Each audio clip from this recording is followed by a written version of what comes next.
Ya, salam, selamat malam. Sebelum kita belajar firman Tuhan, mari kita berdoa. Bapa di dalam surga, Bapa yang kami sembah dalam nama Tuhan kami Yesus Kristus, Allah yang kami sembah, Allah yang menjadi kekuatan kami, Allah Roh Kudus yang selalu menguatkan kami. Izinkan malam ini kami mau belajar firman-Mu. Beri hikmat, bijaksana, kemampuan, sehingga menjadi rema dalam hidup kami. Demi nama Tuhan Yesus, kami berdoa. Amin. Salam Bapak Ibu Saudaraku yang terkasih di dalam nama Tuhan Yesus. Kita akan belajar firman Tuhan pada malam hari ini. Saya akan memberi sebuah judul firman Tuhan pada malam hari ini yang menjadi topik kita, yaitu Injil Kekuatan Allah yang Menyelamatkan. Ya, kita ambil dari Roma pasal 1 ayat 16 sampai 17. Bapak Ibu Saudaraku, ada satu ilustrasi. Bayangkan misalnya seorang petugas pemadam kebakaran ini menyelamatkan anak kita yang masih kecil dari kebakaran gedung. Dia mengorbankan nyawanya sendiri untuk menyelamatkan seorang anak, atau itu anak kita. Pasti saya yakin dia akan menceritakan bagaimana sang pemadam kebakaran itu menyelamatkan anaknya yang begitu luar biasa. Dan saya yakin keluarga anak itu akan berhutang nyawa kepada pemadam kebakaran itu. Kita sebagai orang percaya, pengikut Yesus, merasakan bagaimana Tuhan kita Yesus Kristus sudah memberi nyawanya untuk kita selamat, untuk masuk dalam kerajaan kekal. Nah, coba kita akan membaca ayat firman Tuhan di dalam Roma pasal 16 ayat 17. Saya baca dan teman-teman, Bapak Ibu Saudara menyimaknya. Roma pasal 1 ayat 16 sampai dengan 17 berbunyi demikian. Kata Rasul Paulus, sebab aku mempunyai keyakinan yang kokoh.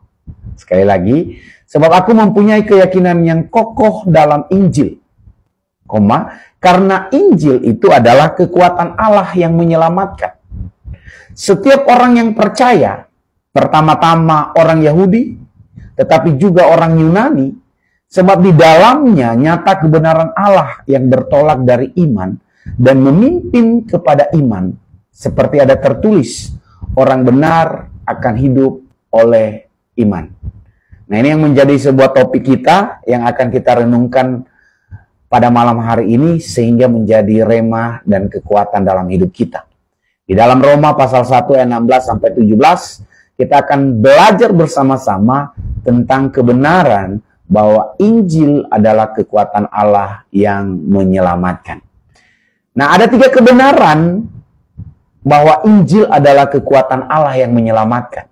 Yang pertama, keberanian Rasul Paulus memberitakan Injil keselamatan. Jadi yang pertama, yang menjadi kebenaran yang pertama, kita memiliki keberanian. Seperti Rasul Paulus memiliki keberanian untuk memberitakan Injil. Di dalam Roma pasal 1:16 jelas dikatakan di situ. Nah, karena keyakinan kokoh akan Injil keselamatan itu, Rasul Paulus tidak malu memberitakan Injil di tengah-tengah dunia yang pada saat itu, ya, di zaman Rasul Paulus itu dikuasai oleh kerajaan Romawi yang penuh dengan penindasan, yang penuh dengan pengajaran filsafat dunia yang masif dan membingungkan. Tetapi Rasul Paulus punya sebuah kekuatan dan keyakinan yang kokoh bahwa dalam Injil, kata Rasul Paulus, ada kalimat yang menunjukkan sikap percaya yang kokoh. Di dalam Injil ada kekuatan ilahi. Maka kekuatan ilahi itu akan membuat kita, dan Rasul Paulus berkata, dia berani. Nah, sebagai pengikut Yesus, sebagai umat Tuhan yang percaya kepada Tuhan Yesus, kita tidak pernah takut akan dunia ini. Karena ada kekuatan ilahi yang terus menopang kita untuk memberitakan Injil. Dan saya yakin Injil tidak akan ditolak. Karena Injil itu adalah, ada kasih yang menyelamatkan. Injil itu adalah kasih. Kasih itu adalah Allah. Kita memberitakan kasih Allah yang begitu luar biasa kepada setiap umat manusia. Dan ditawarkan sebuah garansi kebenaran yang menyelamatkan dirinya. Tapi kalau seandainya dia tidak menerima, itu adalah pilihannya. Nah, Rasul Paulus bertugas dan terus memberitakan Injil dengan berani karena dia sudah menerima Injil itu sebagai kekuatan yang menyelamatkan. Sehingga dia punya sebuah keberanian yang teguh dan kokoh tanpa ragu dan gentar. Dia memberitakan Injil di tengah-tengah dunia, yaitu zaman Romawi yang kejam. Karena di zaman Romawi dulu, biasa kalau tidak sesuai aturan, itu pasti hukumannya penggal, ya, itu dan hukuman mati. Tapi Rasul Paulus, dia punya sebuah kekuatan ilahi untuk memberitakan Injil. Karena manusia membutuhkan Injil itu. Bagaimana dengan saya dan Anda? Apa saudara punya keberanian? Saya yakin dan percaya hari ini saya memberitakan firman Tuhan. Saya berani dengan mempertaruhkan segala nyawa, hidup, tubuh, memberitakan bahwa Injil adalah kekuatan Allah. Dia menawarkan dan memberitakan. Tugas kita memberitakan. Orang menerima, puji Tuhan. Orang menolak, itu juga nggak ada masalah. Tapi kita harus berani. Jangan malu untuk memberitakan Injil. Jangan malu memberitakan bahwa Yesus adalah Tuhan. Jangan malu mengakui dirimu bahwa engkau adalah pengikut Yesus, pengikut Tuhan yang menyelamatkan. Apa buktinya? Engkau sudah dipelihara dan memberikan damai sejahtera, kekuatan, pengampunan, dan pengharapan dan kasih dalam hidup kita. Itu yang pertama. Nah, yang kedua, Injil adalah kekuatan Allah. Yang pertama, Rasul Paulus mengajarkan kita di sana ada keberanian. Nah, yang kedua, Injil adalah kekuatan Allah. Rasul Paulus berkata, selain ada keberanian, juga ada kuasa di sana. Nah, banyak orang lupa. Injil itu kekuatan. Injil itu adalah ada kuasa. Di dalam Roma pasal 1 ayat 16b, karena Injil adalah kekuatan Allah yang menyelamatkan setiap orang percaya. Ini di sana ada kekuatan. Ya, kalau dalam bahasa aslinya, di dalam bahasa Yunani, ada kekuatan, ada kuasa, ada dunamis, ada dinamit, yang artinya kuasa, ada kekuatan. Jadi Injil itu selain tadi yang pertama saya katakan, itu adalah keberanian kepada kita sebagai penerima Injil itu, tapi Injil itu sendiri akan memberikan kuasa di dalam kehidupan kita. Ya, kuasa di dalam kehidupan kita. Injil bukan hanya sekedar berita informasi biasa. Dia bukan hanya sebuah berita yang biasa-biasa saja. Tapi dia adalah kabar baik yang saat diterima orang itu, dia memiliki keberanian. Saat diterima Injil itu, dia memiliki kekuatan dinamis. Dan dia yakin dan percaya bahwa Allah yang menyelamatkan. Jadi keselamatan bukan hasil dari kekuatan dan usaha manusia. Karena firman Tuhan berkata, tapi oleh karena kuasa ilahi. Ada kekuatan kuasa ilahi yang diberikan kepada kita oleh karena kita beriman dan menerima Injil itu. Ada kekuatan dan bukan usaha manusia. Tetapi keselamatan adalah karya Allah melalui pengorbanan Kristus Yesus yang berkorban di atas kayu salib untuk menebus dosa manusia, yaitu dosa Anda dan saya. Nah, melalui Kristus ada pengampunan, ada sebuah kuasa, ada hidup yang kekal. Dan bila kita mau datang bertobat dan percaya kepada Tuhan Yesus, Juru Selamat, Dia akan memberikan kuasa. Dia akan membenarkan kita sebagai orang-orang yang berdosa. Dia akan menyelamatkan kita. Bahkan dia katakan sana yang diselamatkan pertama-tama orang Yahudi. Dia memulai dari sentralistik bahwa Injil keselamatan itu diberikan kepada orang Yahudi sebagai sentralistik. Karena Yahudi itu adalah sebuah suku pilihan Tuhan. Dan di sana yang berasal Bapak Abraham dan keturunan-keturunan Abraham, Ishak dan Yakub. Tuhan memberikan sebuah sentra. Dan kemudian dia berkata orang-orang Yunani juga diberikan kesempatan semua. Bahkan dia katakan semua orang di penjuru dunia diberi kesempatan untuk menerima Injil itu. Dan saat dia menerima Injil itu, dia berani dan dia memiliki kuasa ilahi dari Tuhan kita Yesus Kristus, Juru Selamat umat manusia. Jadi di sini kita diingatkan bahwa setiap orang membutuhkan Injil keselamatan. Itu teman-teman. Bagaimana dengan Bapak Ibu Saudara? Dan saya merasa bahwa setiap hidup saya itu penuh dengan mujizat, penuh dengan kekuatan ilahi. Saya tahu akal, logika, dan hati, kekuatan itu memang kita perlukan. Tetapi itu semua berlaku dan berjalan oleh karena ya ada sebuah kekuatan ilahi yang mendorong kita ke sebuah tujuan ilahi, sehingga kita berani, percaya diri, dinamis, dan kita memiliki keberanian untuk memberitakan Injil, dan kita memiliki otoritas untuk memberitakan Injil keselamatan itu. Karena Tuhan Yesus sudah berikan kepada kita sebagai umat yang percaya. Yang pertama, Injil adalah kekuatan Allah. Dia akan memberikan keberanian kepada Anda dan saya. Dan yang kedua, dia akan memberikan kuasa otoritas untuk hidup di dunia ini. Kuasa untuk bisa menikmati dunia ini, yaitu damai sejahtera. Kuasa untuk menceritakan dan menegakkan kebenaran. Kuasa untuk menyembuhkan. Kuasa, segala kuasa diberikan. Karena kata firman Tuhan, engkau akan diberi kuasa menjadi anak-anak Allah. Kenapa? Karena Anda dan saya sudah menerima Injil itu. Yang ketiga, kenapa Injil adalah kekuatan Allah? Yang pertama ada keberanian, yang kedua ada kuasa ilahi, dan yang ketiga, Injil itu ya ada kebenaran yang menyelamatkan berdasarkan iman.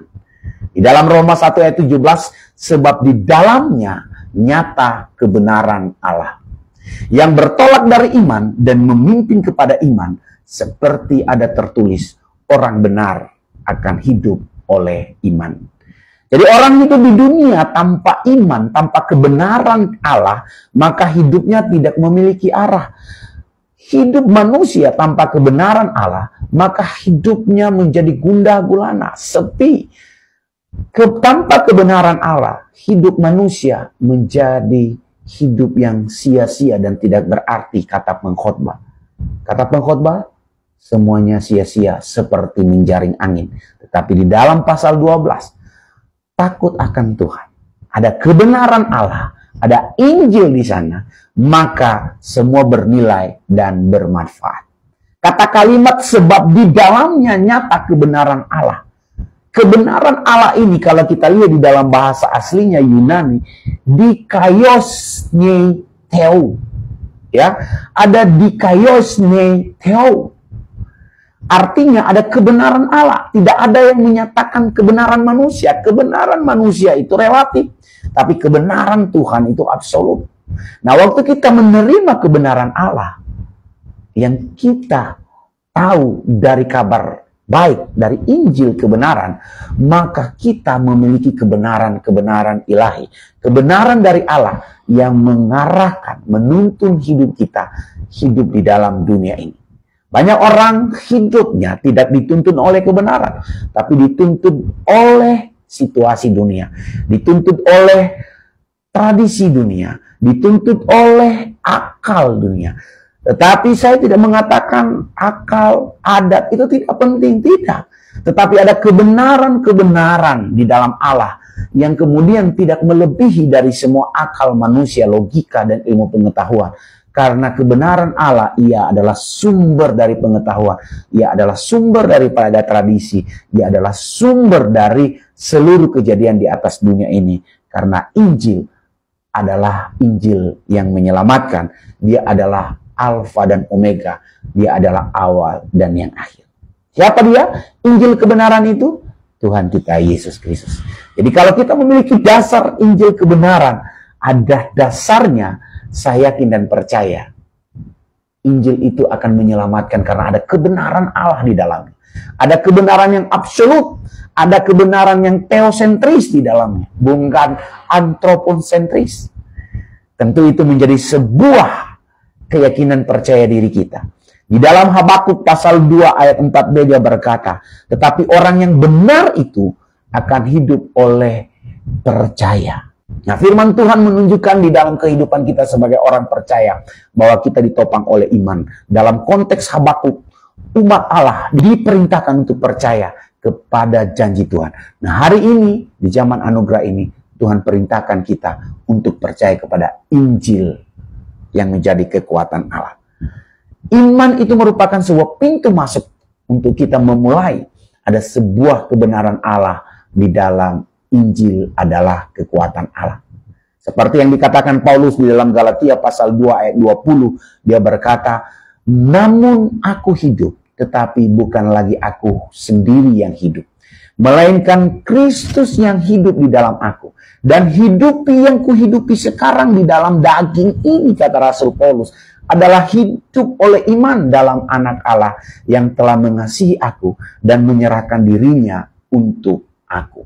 Itu sangat jelas. Rasul Paulus menerima dan memberitakannya dengan luar biasa. Malam hari ini kita menyimpulkan dan kita menerima sebuah rema dalam hidup kita bahwa kebenaran tentang Injil yang menyelamatkan adalah Injil kekuatan Allah.